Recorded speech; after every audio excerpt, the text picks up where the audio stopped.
Hey, I'm Jasmine Estrada. I am an audio producer over at Marvel, and you're listening to Across the Bifrost.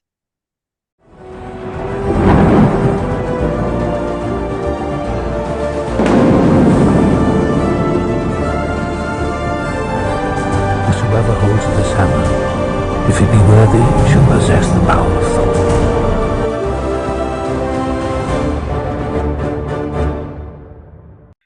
Hello, everyone. Welcome to Across the Bifrost, the Mighty Thor podcast, where on every episode we explore the world of Marvel's Mighty Thor. I am your host, Ryan Doze, and today it's a kind of a different assembly of a Warriors 3. It's the Warriors She.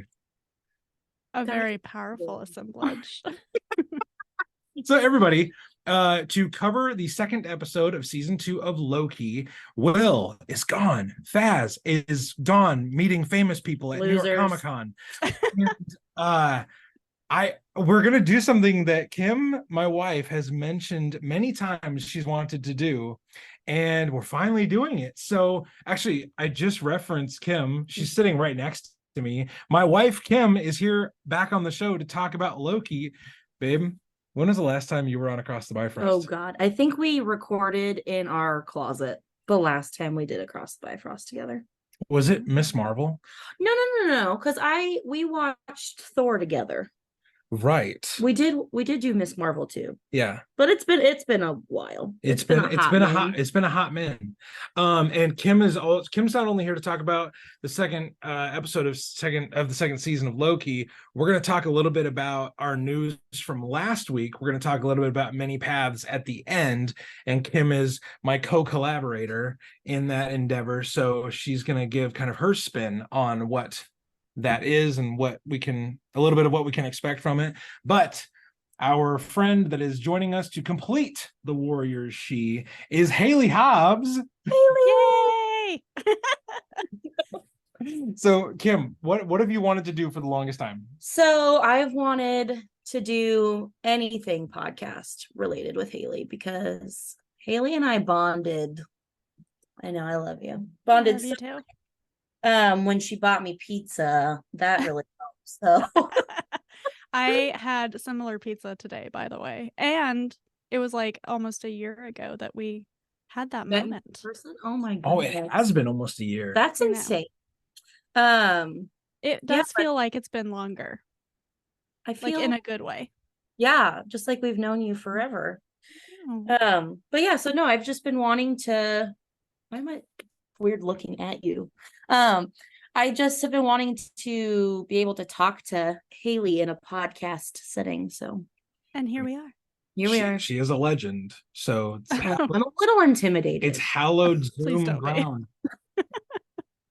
Hallowed. Ryan, here's the real question. Have you ever had more than one woman on your podcast at a time to talk about such things? Or are we breaking ground and busting ceilings? We are breaking through a glass ceiling. Thank you for that. You're welcome. We are breaking new ground. We are crashing through the ceiling. We are grabbing the brass ring. What are other cliches we can come up with? It's gonna be a good episode. Yay! And this is a very kicking butt and taking names. And yes. I didn't even have this in the plan, but this is a very like Sylvie heavy episode. It is. She's we actually get to see her do some stuff. I really like her new haircut. I just like to say that. I like the Ankh earring that she has. Yes. You said that out loud while we were watching. It was maybe the only thing I said, like, ooh, that's cool. You were completely silent otherwise? No, there were several times that I looked at Kim and I said, oh my gosh, I'm loving this episode. Because Hayley, should we maybe give listeners a little bit of a behind the scenes of the apology I gave to you on the episode? Which was not needed, by the way. What did you do? Hayley, if I forget something here, please correct me. But I was kind of lukewarm on the first episode of season 2. And I was like, I don't understand. Like, I sounded like such an internet fanboy bro. I was like, I just don't understand why Loki doesn't feel like Loki anymore. Like, he's not like the Loki of my childhood. And Hayley, that's your bro voice. Hayley and Faz were just like, you're wrong. Like, Well, we were like, you're correct. He's not that Loki. And that's okay. That's a good Oh, thing. wait, character growth. Which Yeah. is why when I was talking to Will about it on the last episode, I gave a public apology that literally dozens of people heard. And they're like, oh man, this Hayley and Faz, they sound like really smart peeps. So Or we I had to sound like bring it people down. who don't allow you to have your own opinion. no, that the internet doesn't have that, Hayley. We got rid of that. Oh, okay. When James Gunn took over at DC, all the fanboys were happy. So it cured everything. No comment. We already commented on That is what we call in the podcast game a lose-lose situation. No, but I So- think too, like the point that I make, which is about the actors, that Tom Hiddleston probably wanted a new direction, just like we know Chris Hemsworth did with Thor. And showing that he's an executive producer on this season of the show, I think just shows how much he's invested in this new version of the character, and I'm sure the versions that he'll be playing further down the road. Right. Well, I feel like if he was doing the same stuff we're used to him doing, then he hasn't grown as a character. Mhm. And that's the whole point, is that we're seeing, he even makes a comment in one of the episodes. We watched them at the same time, so it runs together, but about how, the first Avengers movie, he was upset and frustrated. That's why he tried to attack New York. With an Yeah. army. He was real mad at his dad and brother. Yes, like I'm super pissed at these people, so I'm gonna try and take over Earth. But now Loki's not like that. Right. He's grown and he Right. sees that, that's really irrational and not cool. Not cool, dude. I've come to the light. I've seen the error of my ways, and I did like that the entirety of the first Avengers movie was summed up in like one. Be like, yeah, it was like a tantrum. I had like a tantrum. It wasn't tactical. That's all it So was. speaking of Loki doing Loki stuff, I'm gonna just give you guys a little bit of a plot summary. Hopefully you've listened and watched the episode, listened to our first review, you've watched both of the episodes. Hopefully you're caught up on that, dear listener. We are gonna just drop into a little bit of a plot summary, and then Hayley and Kim will be let loose on the world. Free reign. Yeah. Reign. Yes. Is it your goal happening. to fit the word she into every? This is a monumental moment. Oh, I told. It's very important. For friends, me and Hayley as friends, it's a big moment, but also you're outnumbered. So it feels good. It feels real good. I feel like I'm witness to history. You are. Hayley and I have talked about starting, in mention very briefly in passing, about doing a book related podcast. It was like a one-time thing, but we have talked about it. It was in the throes of Iron Flame. Fourth Wing stuff. Yeah. Oh. Or what is the first one's Fourth Wing. Why did I'm really focused on Iron Flame coming It's because we out in less talked than about a it month. today. There's a new edition of Fourth Wing coming out, the holiday edition, where they're just re-releasing It's just the first one, beautiful. but it's gorgeous, has sprayed edges again, kind of a new design aspect. Anyway, this is very important, okay? And she sent it to me, and I said, yep, I already pre-ordered it, and Iron Flame. I do have Iron Flame on the pre-order. Yeah. I will say, everybody, if you tuned in looking for serious, very, very narrow, directed Loki content, Probably not the episode for you. well, you know what? This is what happens. I when do have my notes though. Hayley has notes. She's everybody. prepared. Also, if you haven't read Fourth Wing, even I read Fourth Wing, and it's a freaking delight. Literally best husband move ever. Yeah. Yep. Many payoffs from reading Fourth Wing. So here we go. Let's drop into Many. the plot summary. I struggled with the word summary there. Plot summary of Loki Season 2, Episode 2, Breaking Brad. So at the end of last episode, we saw a bunch of different TVA personnel going through a time door, and they're off to presumably look for Sylvie. And at the beginning of this episode, we drop into London in 1977 on the Sacred Timeline, where Loki, Mobius, and Hunter B-15 are looking for X5, the very, how do you say this, very spirited Hunter that was trying to keep General Dox's agenda alive at the end of the first episode. He is moonlighting as an actor in the 70s, Brad Wolfe, and he is starring in the slasher horror movie Zaniac. Quick little bit of an aside. The Thor villain Zaniac is featured in 4 issues of Thor, completely forgotten. Like, if you remember Zaniac, not even C-list of comic book characters, like X-list. Yeah, we're talking like, bottom rung. But a lot of the things in this episode do relate to Brad Wolfe, who is the kind of human alter ego of Zaniac. Zaniac is this demonic force that like takes on Brad Wolfe, and he has a few battles with Thor. But then later on in the Walt Simonson run of Thor, Zaniac comes back and he chops it up with Thor again. But Thor is also teaming up with the Time Variance Authority when they fight. So there's a few different things in here. Easter eggs. Mm-hmm. And I loved the Zaniac poster, the marquee poster. So good. But at this movie premiere, Mobius, Loki, and B-15, they track down Zaniac and they bring him back to the TVA to basically be like, hey, what's Doc's got planned, and how can we stop it? They do an incredible interrogation scene that I hope we definitely get back into, because that scene in and of itself was fantastic. They find out where Sylvie is. They go to her in Broxton in 1982 at the Mickey D's, and they start talking with her of like, hey, you got to come back to the TVA and you got to help us stop Docs, because like you just know what can be done, what's going to be done, and we need your help.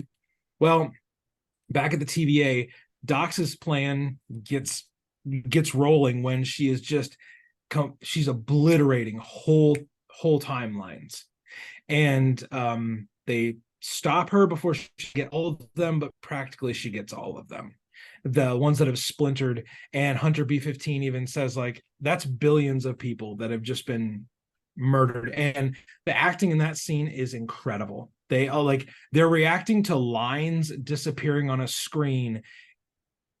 It's just a very powerful scene.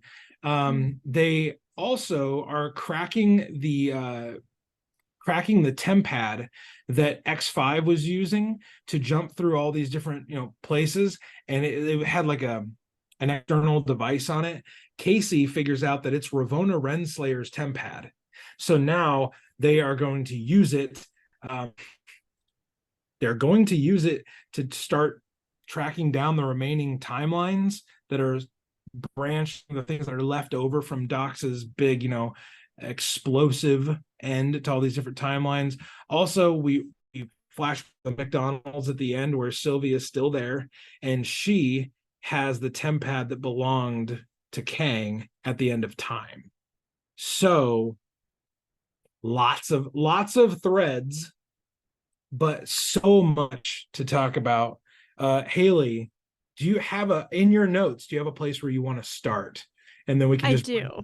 And the reason I took notes was so I wouldn't forget things that I really wanted to talk about, because this episode, where the first one was just really setting us back into the world and kind of, hey, remember, this is what we're doing here. This one just dug right into the meat of what the plot of this season's going to be. And I was surprised that they shoved so much into it. But the end is the thing that I wanted to start with, because Nathan and I were watching it and I was like, B-15 is so sad that these timelines have been bombed and all these people are lost, but you can't have it both ways. You can't have Sylvie's free timelines and the sacred timeline. So what is their end game in the TVA? Like, what is it that they're truly trying to accomplish? And why do they think that that's going to work? Like, that's the question that I came away with after watching this episode. I think that puts a lot of my thoughts into a more succinct question, because after watching it, I was just like, I don't get where this is going. It's like we've done one thing and now we're trying to undo the one thing that we did do, which puts us back at point A. Yeah. So it's like what you're saying. What's the end game? Which just makes me laugh a little bit because I know. It has to be said. Yeah. But I think because we watched them back to back, I almost was confused where it's like I feel like we haven't, outside of Loki's characters developed, but outside of that, I don't feel like we've gained any ground plot wise. It feels like we're kind of back at square one a little bit, maybe. And so I'm confused. Where are we headed? What's the goal? Because even Sylvie says, the TVA has to end. Like, this can't keep happening.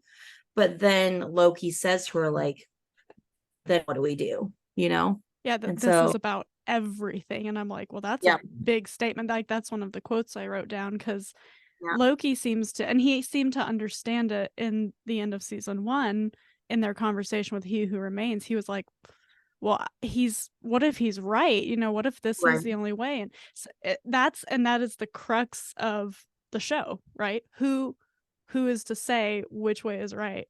And Tom Hiddleston in the first episode of this season, he has that kind of manic little moment with Mobius when he Yep. stops time slipping for a little bit. He's like, well, what if she's right? She was so sure. How could she be so sure? I wasn't sure, but maybe she was right, but maybe he was, he like goes through all these things that it's kind of like, yeah, that's what we need to know, but we don't It's know. like existentialism Oh, to the nth degree, Mm. because it kind of makes you question things a little bit of Mhm.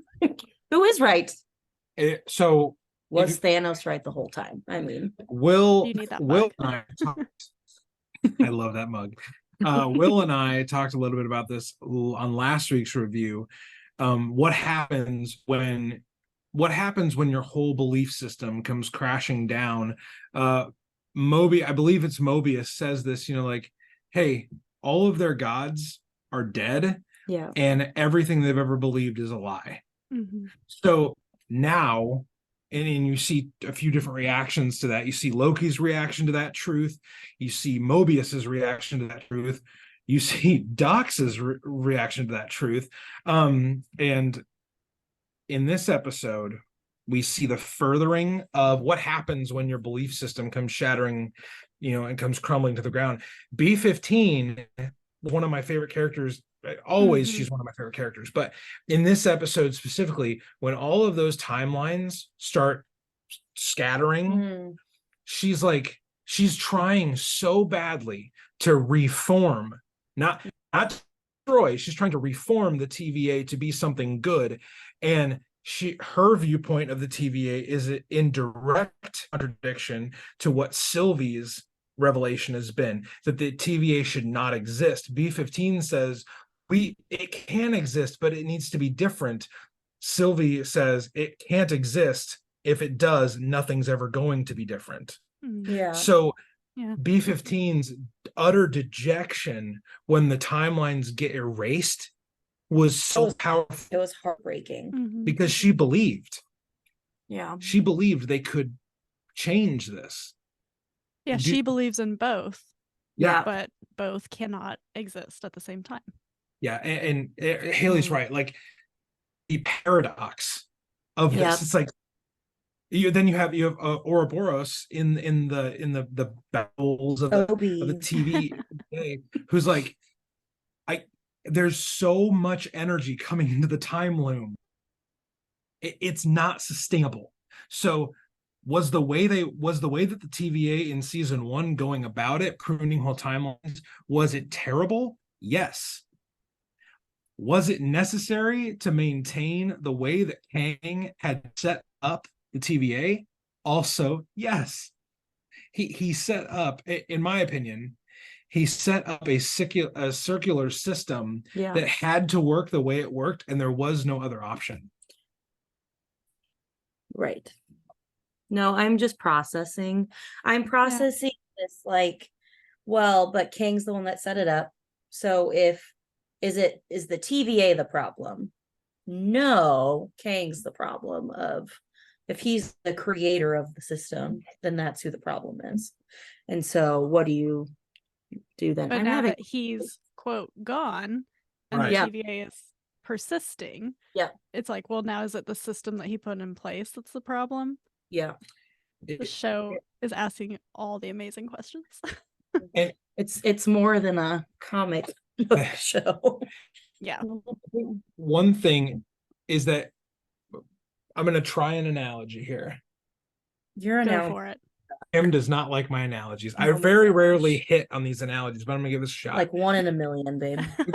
It's like saying Kang, He Who Remains, built a bus. But at this point, the bus driver is gone and the bus is driving itself. The bus is careening down a hill, and it's like, well, let's blame the bus driver. He's gone and the bus is still on a crash course. So what do we do at this point? Kim? It's not flawless, but It's a I good see one. for Did it make sense though? a little bit, but you went from built a bus to driving the bus. Those don't have to be the same person. Anyway, it's not anyway, it's fine. So okay, Flawed, but fine. I'm gonna let's just set this up. Kim, Yeah. your impressions of the interrogation of X5. I thought Brad was a standout character in this episode. I want to know what you thought of the interrogation. He had some manipulative things going on there for a while, and I was kind of surprised because in the first episode his character is a sleazebag, sure, but not like he's more muscle than brains, I feel like. Yeah, in the first one. And Docs, who we call Lady Aaron in this house because she's creepy in Game of Thrones. And Kim, famously, I have not seen Game of Thrones. I watched through part of episode 5. I gave it the old college try. I gave it the old community college. You know what? Really? I had to start Game of Thrones 3 times before I finally was in and bought in. But I have been told just watch House of Dragon. Like she in that show, just brief thing, and it pertains to Loki, but she breastfeeds like a 12-year-old boy, and it freaks me out. And so it's the first episode where she's like all head to head with X5. I'm like, come on. That part was weird. I was like, what are you doing? Why is that?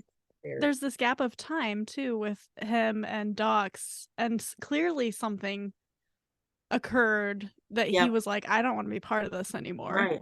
He just wanted to be Brad Wolfe in 1970s London. Well, because at the end of the first one, when they're all going time door and he's walking towards the camera, right? Mm-hmm. He's like looking at all of them, and he has this face of like, I don't know if I agree with this, but he still goes with the plan, at least up until a certain point. So he does, but then like in the second interrogation scene when they bring in that funny machine and Loki is squishing him into the tiny box. Yes. And he keeps insisting, none of this is real. None of this is real. And Loki says, well, if none of this is real, I guess you aren't either. Yeah. So he's like embodying that crisis of faith we were talking about, where everything he knew has been questioned, and he's like, F it, I just want my time on the sacred timeline. Right. I kind of sympathize with Brad's character a lot of having gone through a similar crisis of faith recently, and then kind of not really knowing what to do afterwards. And so I feel like Brad had found his little place, right? And he was happy and content and was like, I'm good here, and he's got peace where he's at.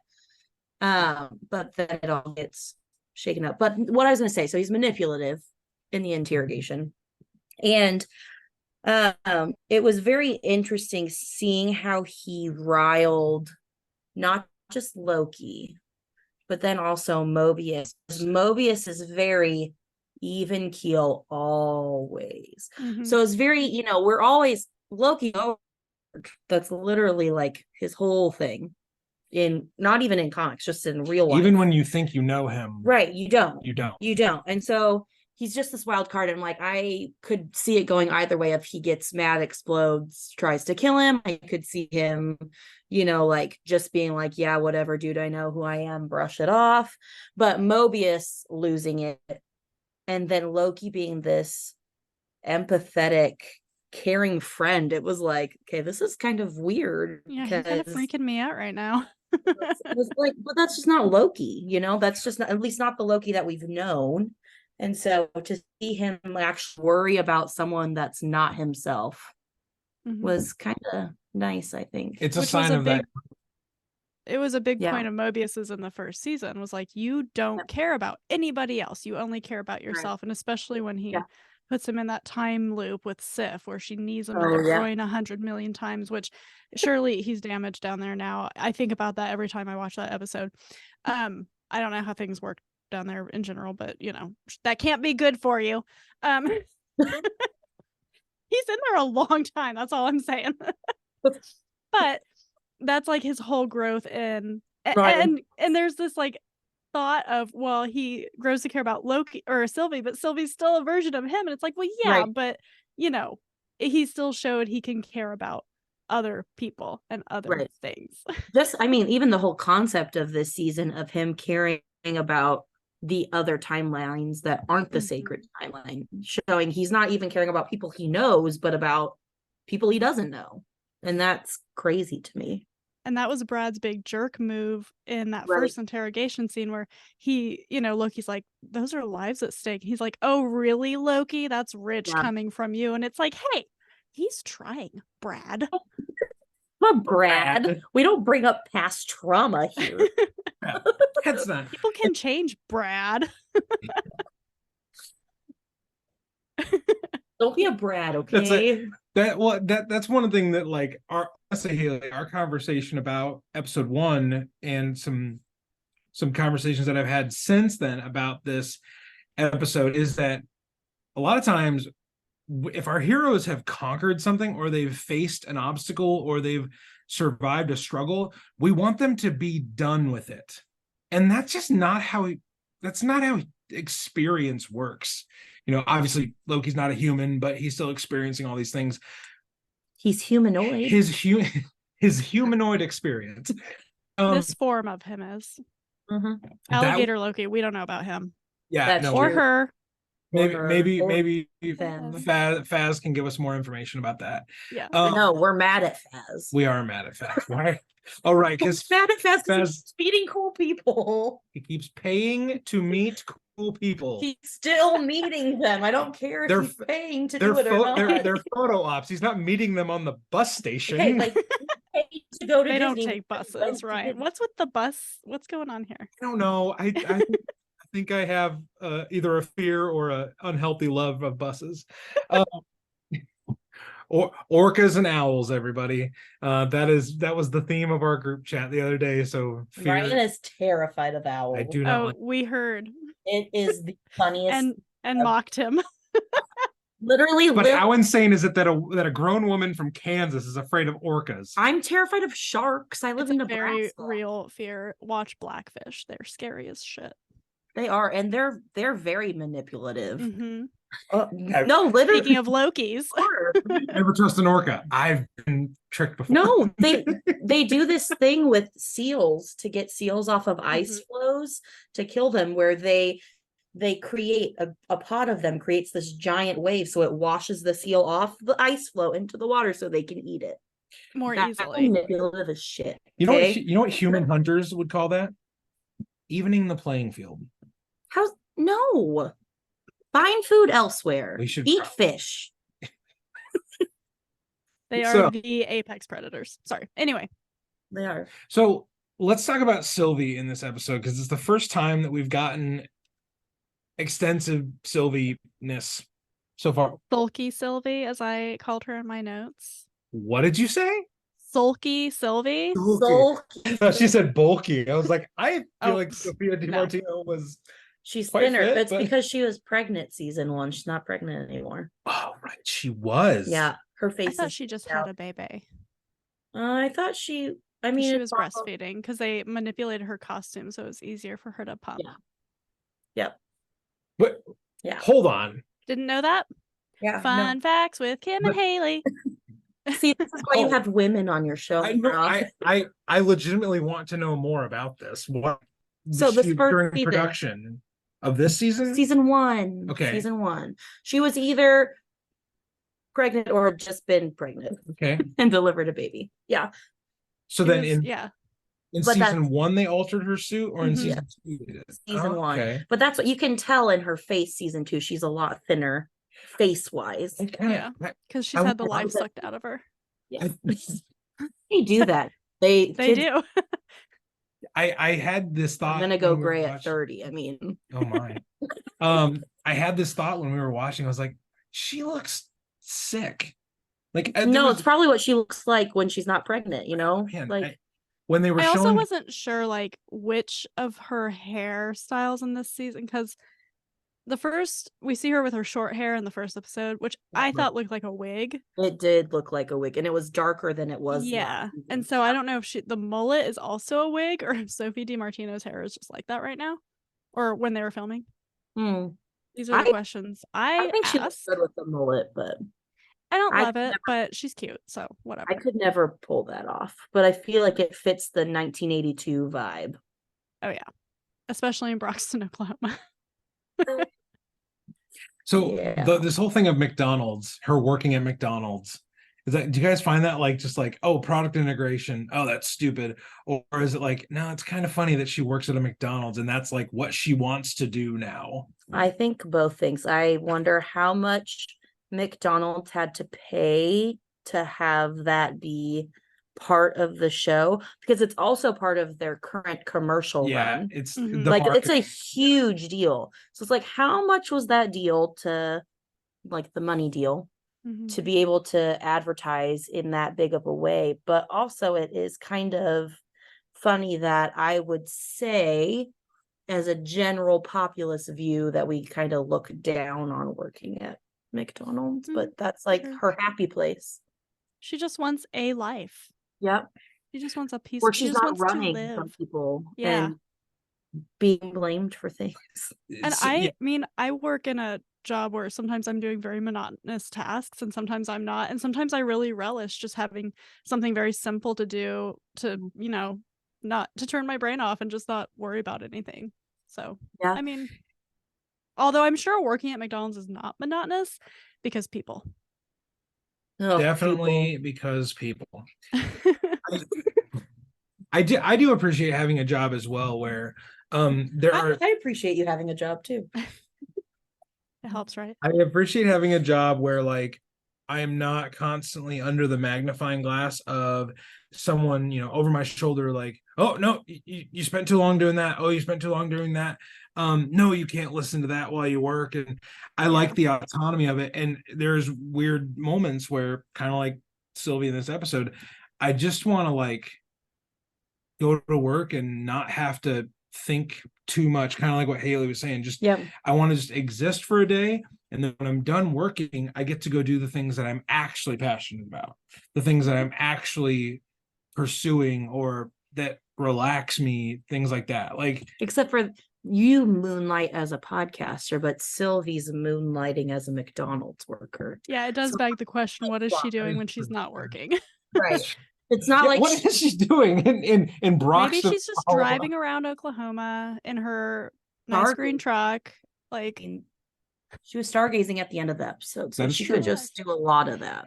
so the end of the episode, Sylvie using Kang's TemPad, which thankfully Ryan and Faz told me that's what it was, because I was like, what was that thing she was holding? Yeah. Because I couldn't Same tell. I here. was like, we were watching on our iPad because we were in a hotel, and I was like, I can't see. I think she's using it to keep her timeline safe and Ooh, thereby being a hypocrite.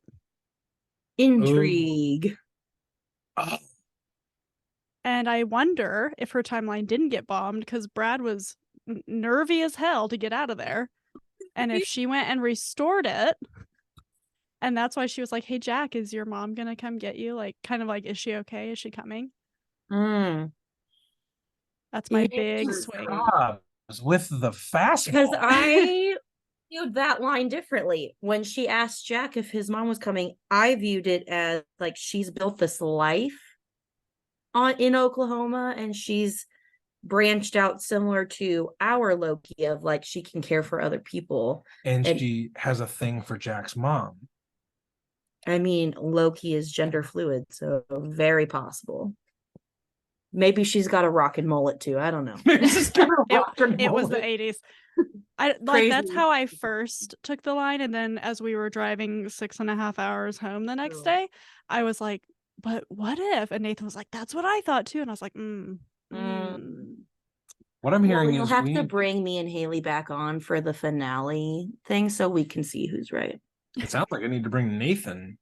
We can get Nathan in on this, and we can try. He thinks he would be bad at podcasting, and I told him no, he would not. Well, I also thought that, but I don't podcast very often, so maybe it's right. All this product integration and this crossover stuff did give me an idea that if Across the Bifrost can ever get product placement, we should do it with Wendy's, and that way we can have Across the Bifrosties.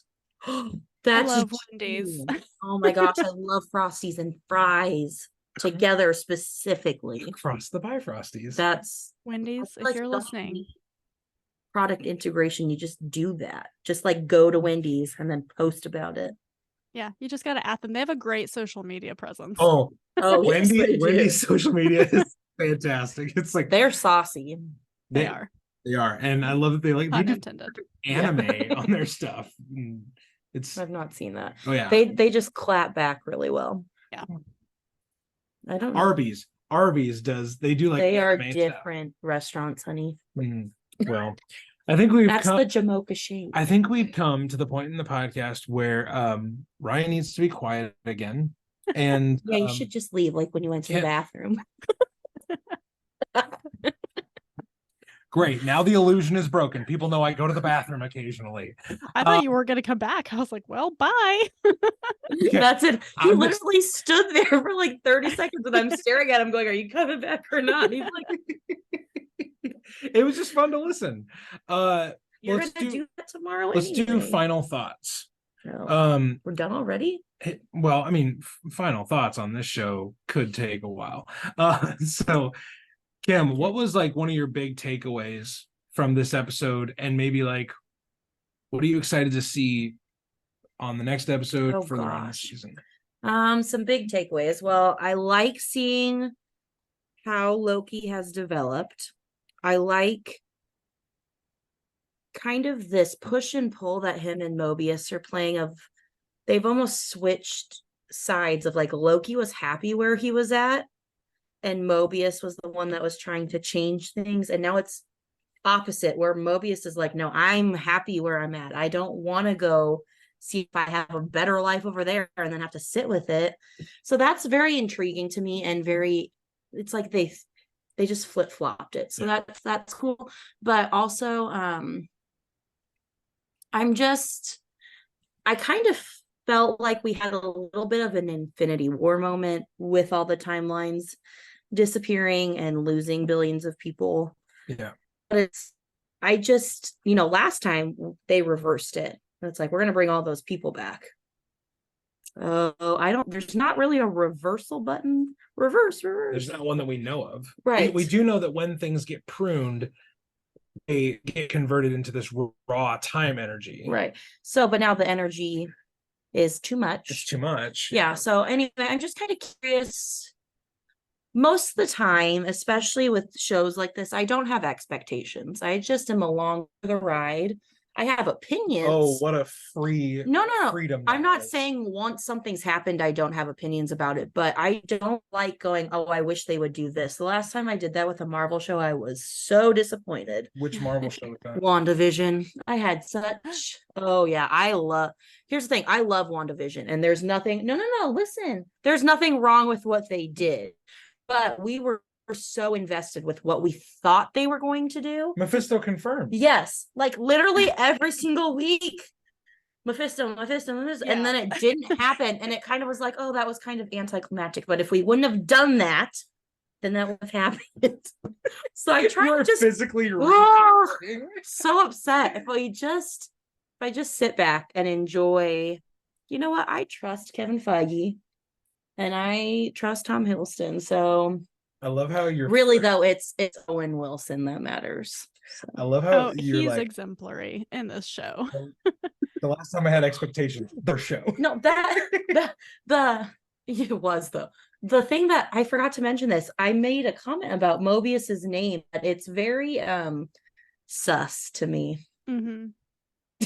Brian's Well, it's funny his that eyes. you bring that up because I told Ryan earlier today I was going to read the Matt Fraction Hawkeye run, and I'm almost done with it. But there's a character in it called Harold H. Harold. It's the same thing. Sketchy. Well, it's not so much about his name being Mobius. It's more about they did in Endgame. It was the Mobius strip that they were using in order to go back in time to save everybody. So it feels kind of like because here's the thing, Marvel, especially MCU Marvel, Kevin Feige is a wizard and he doesn't let things just go, right? It's like if it's in there, it's in there for a reason. So it just is kind of weird to me that they'd have two things pretty prominently named the same thing. That's all. That's my last I will thought. say, so I'm reading MCU, The Reign of Marvel Studios, which is that it's not really a tell-all, but it's a book that just came out that's kind of about that first 10 years. And Faz and I were talking about it. Apparently in phase 4, Feige tried to kind of step back and try to let some of the other higher ups take control of the projects, which is potentially, well, because he probably thought it's been 10 years. Surely these people can do this. But I've been holding your hand for a long time. He's just such a distinctive, creative, and intelligent personality that I think it's, I think he's a George Lucas. I think he's just, there's one of him. He'll find a Dave Filoni, but I don't know that he's done that yet. And so now he's kind of stepped back in to maybe right the ship a little bit. So yeah, I haven't gotten that far in the book, but it's interesting. We had a conversation about that with Bob Iger at Disney, which we know he's also in some hot water. Hayley, buckle up. No, this is one of Hayley's things she raises against. Oh, well, he stepped down as CEO or whatever it was, however many years ago, and then it was like, let's overproduce shows, movies, and just like bombard people with it. And then he stepped back in because he was like, whoa. Who was the guy let's slow it down again. What's that? Hayley, who was the guy who was in the in-between? I know you've mentioned him on Multiverse News a few times. Oh, you can't ask me that because I can't remember. It doesn't matter. She's Googling. Okay. Bob Chapek. Bob Chapek. Okay. Yeah, a different Bob. I was like, it's somebody similar, but not the same. But that's what it reminds me of. It's very similar. Yeah, I trust you to do this, and then suddenly, nope, don't trust you anymore. And Bob Iger said some terrible things about writers and actors and everybody, but I will say that I felt they landed well coming from a billionaire. I was gonna say though, is I do agree with Ryan and I talk about this all the time. We feel like we are burned out, especially on Disney shows, that we can't consume all of them all the time. Do you want to watch Goosebumps after this? No. Even Ahsoka, he was not wrong about that. Yeah, that they had too much going on. There's no anticipation. There's no time. I've not rewatched anything since probably Endgame. But like I said, when Ryan, I think it was when you were on our episode for the Loki primer, Disney Plus debuted right before COVID, and I think they saw this as an opportunity to push all kinds of content to streaming, and I think it just failed. And I'm not saying even that the content being streamable is bad. I think it's the amount that it's the rate it's coming out is the problem. Yeah. And like, give us one show a year. But like we might be beyond the pale on that. No, but remember, like when there was before of all of the Star Wars universe being what it is, we got one season of Mandalorian a year. And it was like amazing. And then it was like, okay, now we're gonna start. We'll add in Kenobi came out, and it was only 6 episodes, and I We're still not going to talk about Book of Boba Fett. that came afterwards, and I know, but Kenobi, well, just let me be right. Kenobi, I still think is the best thing Star Wars has ever done, and You understand, nerds on the internet will hear this. you know right? what? That's fine, and I don't care. You're allowed to have your opinions. I am. I still think it's. Don't agree with you. What do you think's the best thing they've done? I'm curious. I think Ahsoka is the best thing they've done because I think it was phenomenal.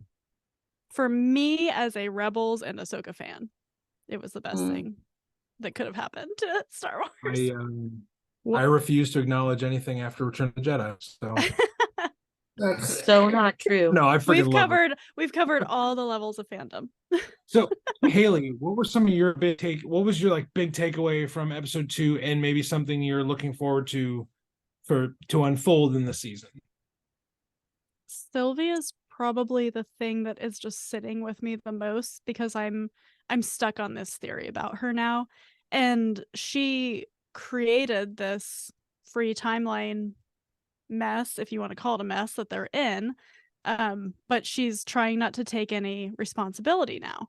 Well, you're free, you're welcome, she says to Loki, and then she says, when he tells her what he's seen, she says, well, that sounds like the future's already been written, and that can't happen because I made sure that it couldn't. And I think she's kind of in denial, and so I'm really interested to see what they do with her character, because I think she has a comeuppance coming. And how are we getting from this sulky Sylvie from McDonald's in 1982 to the Sylvie that was opening the elevator in the TVA in the future? Yeah. Yep. Where we see Loki right before it gets pruned. And so she was not my favorite part of the first season at all, because I didn't agree with what she did. I didn't agree with her killing He Who Remains, because kind of to your point, Ryan, I was like, no, the timeline. I know that timeline. Don't do this to me. But I mean, it's opened up all this stuff, and so yeah, her arc is going to be very interesting. I agree. I think it's both of what Kim was talking about with Mobius and what you've referenced with Sylvie speaks to my favorite thing about this season so far is watching a cast of characters collectively go through a crisis of faith and how they individually handle it. Or choose to not handle it. That's still handling it, though. Right. Whether they, we mentioned this in the first episode, whether they double down on it, whether they reject it, whether they try to go a different path like B-15, whether they go the Reformation path.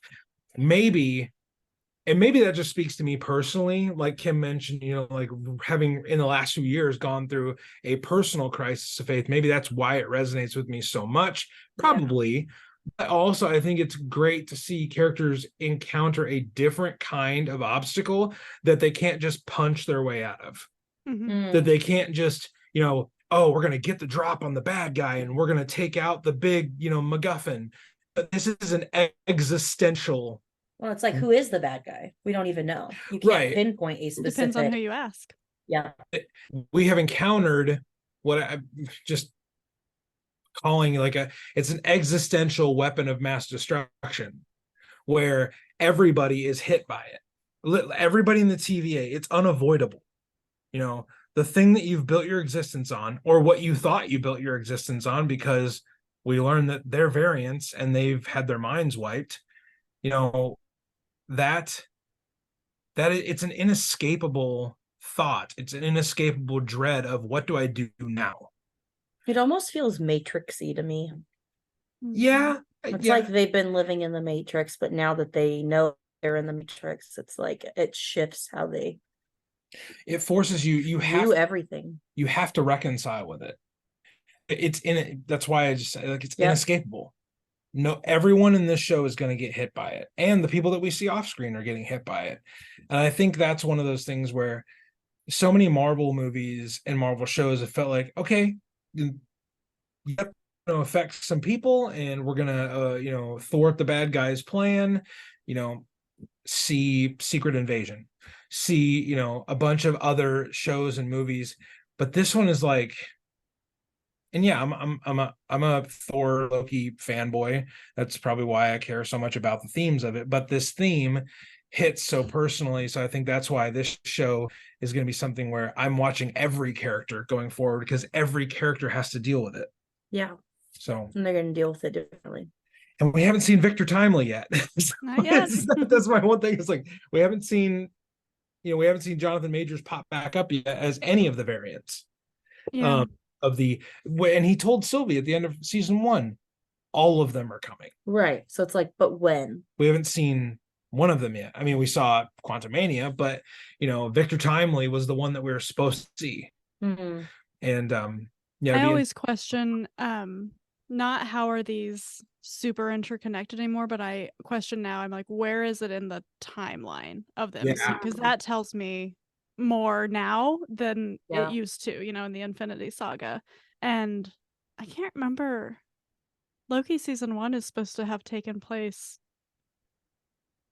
I guess I could look on Disney Plus. I don't know. I can't remember. Yeah.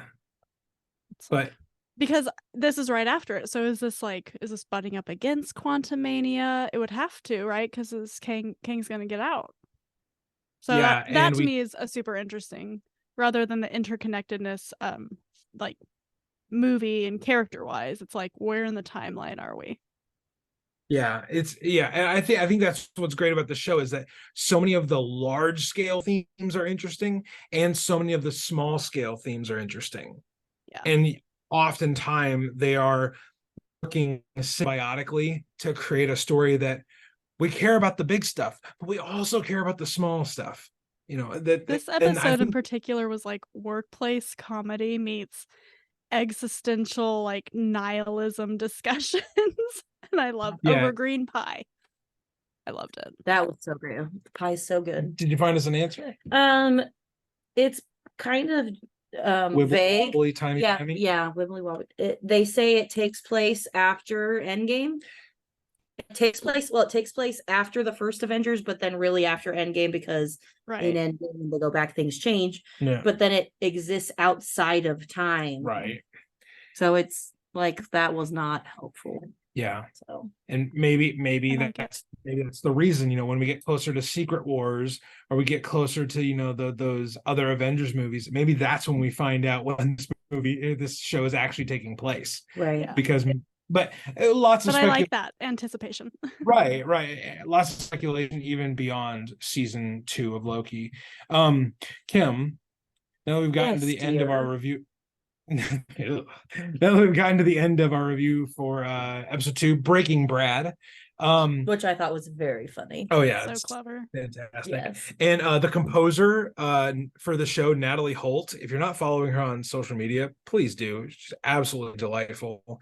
She posted a video of them playing one of the themes from this episode in a live orchestra setting. It was fantastic. One of my favorite ways to watch. So go follow Natalie Holt on Instagram or whatever social media she's on. She's a delight. So this is kind of the second week we're letting people know about Many Paths. It's true. Did you want to maybe give people the what, the why, and the when from your point of view? Sure. I did last week. Yeah, it's funny that you mentioned it at the beginning of the episode, because you forgot to re-mention it before we started recording. Oh, okay. So I kind of felt like, oh, that's right, that's happening, and I didn't prepare. It just was like, oh right, I have to be thinking about that. So Many Paths. When I was kind of we did a little bit of like a 5-minute exercise a couple weeks ago, and we're like, what does clearly not a physical exercise? Let's be honest. They can't see us. They don't. We could be supermodels. Nobody knows. We could be. How would they know? But we did a 5-minute exercise of like, what does Many Paths mean to us personally, and what does the name mean? Because the name is kind of where it all is. So,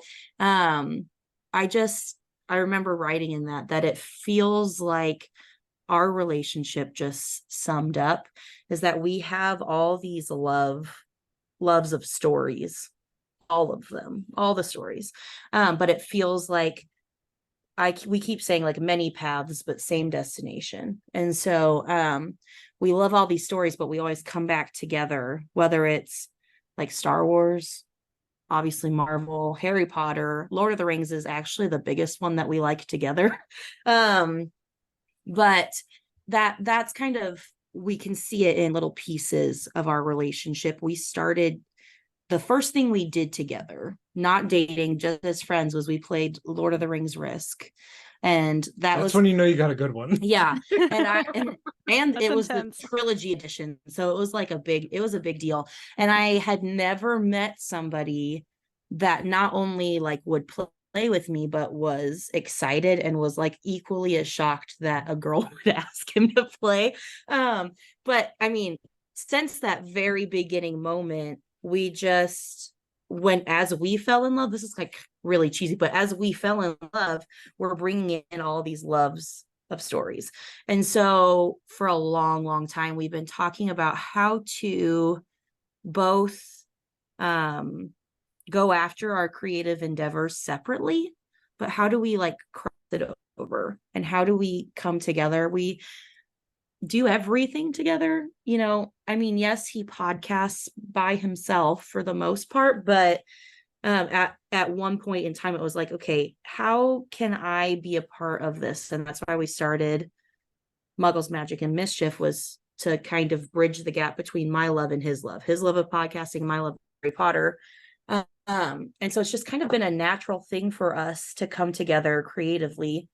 But then it became more of a practicality of Ryan has a lot of ideas, a lot of them. And so we were like, okay, well, how can we simplify a little bit? So that's kind of the what. Sorry, that was really long-winded, but I think that's a little bit of the why as well. Yeah, and the why. The why, some of it's practical, of having a network. We've been talking about having a podcast network pretty much since you started podcasting. Everyone listening to this has thought about it too. But and for years, I mean, not years, but year plus, we would joke about what our podcast network name would be, and we'd kind of throw out suggestions. For a while we were really stuck on the lukewarm idea, and so we'd joke like, this has been a lukewarm podcast, because it was really funny to us, but it never caught on in a way that we were like, that's the one. And so then when I found that stanza from The Road Goes Ever On by Tolkien, and I'm a really bad Tolkien scholar, so whoever's listening to this, if you're way better at Tolkien than me, you'd know which one it is in. I just know it's Bilbo's walking song, and I could look it up and I could tell you, oh, it's in Fellowship or it's in The Hobbit, but it's probably in both. But that line just really hit me. The end, it talks about pursuing the road with eager feet, which I feel like we've always talked about. There's adventure out there, and that we were going to chase adventure. It's one of our family values. We say yes to adventures. Yes to adventure. Yep. And so that not just I go with it and I go with the flow, but like I'm pursuing it. And then also the very last line is where many paths and errands meet. And it just feels like it's that destination. It's like everything meets at this one spot. And that's just, in short words, that's how I just feel about our relationship. It's like where everything meets, all the loves come together. And so I'm getting emotional. Anyway, so I'm very excited about it. But the when is November 1st. That's when everything's, fingers crossed, kicking over, because I am working on the website. That's the day we're working towards. Yes, that's the day we're working towards. Me being gone like 20 days out of the last 25 is killing me a little bit, and it's hard to get a website put together, but I'm working on it. And in addition to the podcast network, we're doing finally merchandise for shows. That's been something I've been wanting to do for a really long time, but we're finally doing that. And then I'm going to have a little side shop of book related I'm very excited about this. Maybe you have another co-collaborator that can come up Yes, with ideas. you can help me come up with ideas because I'm Yes. trying to be vague. It's on purpose. Like, in order to do licensed merchandise, you have to get permission from authors, and the name Many Paths is inspired by Tolkien. Well, in order to get licensed to be able to put like the full quote on something, it is a pain in the arse. Yeah. Mhm. So there will be a but merchandise component. there is a merchandise component. Sorry. Yeah. Um, Just cut me off. Tell me to stop. No. So listeners, that is not just, I gave a little bit of my version of that last week. Kim is here to share her side of that. But next week, we're going to be not just talking about what Many Paths is, why we've decided to do this, and when we're going to do it. We're going to give you a little bit more of the how things are going to change. And Oh yeah, we have to do that, don't we? Yep. It's just a joke. Okay. I was like, I thought we were on the same page here. We are. So it's how things are going to change and where you're going to be able to see those changes. So we're going to And how it impacts you. Right, and how it Yeah. impacts you, the listener, but Yeah. also find Patreon subscribers and supporters like Hayley Hobbs. So so those are just kind of the things we're gonna be releasing. And then in a few weeks, we also have some Across the Bifrost news specifically for this show that I'm sure people are going to just flock to and be completely enraptured with. I'm sure they will, Ryan. Yes, they will. Be Yes, positive, Ryan. I'm positive they will be enraptured. My goal is for them all to be enraptured. Quit using the word enraptured. Sure, Fuller's going to listen to this and be like, what? What, the rapture? What? I was going to say, careful now. But next week, not only will Kim be returning, hopefully, that's to give us more right. information, we are going to be doing a live podcast recording with Will Rose at Theology Beer Camp. But like live in person. Live and in person. It's Saturday night. In person. And we're going to be doing episode 3 of Loki with Will, probably from our Airbnb living room or something. So that means there's going to be 12 other guys there. I'm the only girl, Hayley. Please come save me. You can come stay with me where I'm just 4 hours away. It's going to be a lot of fun. We have a lot of fun episodes for the rest of Loki planned for you. But yeah, Hayley, do you want to tell listeners where, if they don't know where to find you already, where can they find you on the internet? What projects have you got going on? You can find me at Source Pages, where we read comics and novels as primers for all these geeky TV shows and movies. We're on all the socials. And I also have kind of taken upon myself to cover in a review on Instagram, on a post, a review of source material that doesn't really fit into our normal genres. Lessons in Chemistry, for example, is one that I've posted. And then Killers of the Flower Moon is one that I'll be posting on Instagram this next week, just to kind of start to broaden our range a little bit, but not put more on our plates on the actual podcast, because we have plenty going on as it is. But there's books that are becoming movies and shows that I'm passionate about, and so I kind of have done that. And then I'm also on Multiverse News, which is a weekly entertainment news show.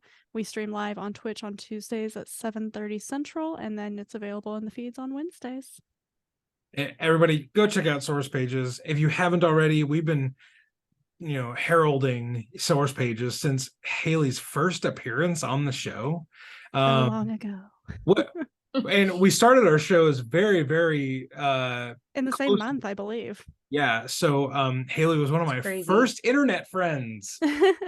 Yeah. So she was our first internet friend that we got to meet in person. She beat Will by a few days. Chill, Will. And we have now gone to calling him the Will who remains. Oh yeah. Bilbo Baggins is still my favorite. His name is pretty adaptable. Lots of good stuff. Can't wait to hang out with Will next week. Can't wait to hang out with you, listeners, next time you check out Across the Bifrost. You can check us out on social media at Mighty Thor Podcast, mostly on Instagram, pretty much exclusively on Instagram. It's the only nonsense I have chosen to deal with. That's totally fair. Yeah, so we're on Instagram. Check us out. We post stuff from our episodes. We share different things that we're liking in the world of Thor. So be sure to go check that out. And yeah, until we see you next time aboard the Rainbow Bridge, we encourage you to, no matter where you are, no matter what you're doing, no matter who you're with, remember to stay worthy.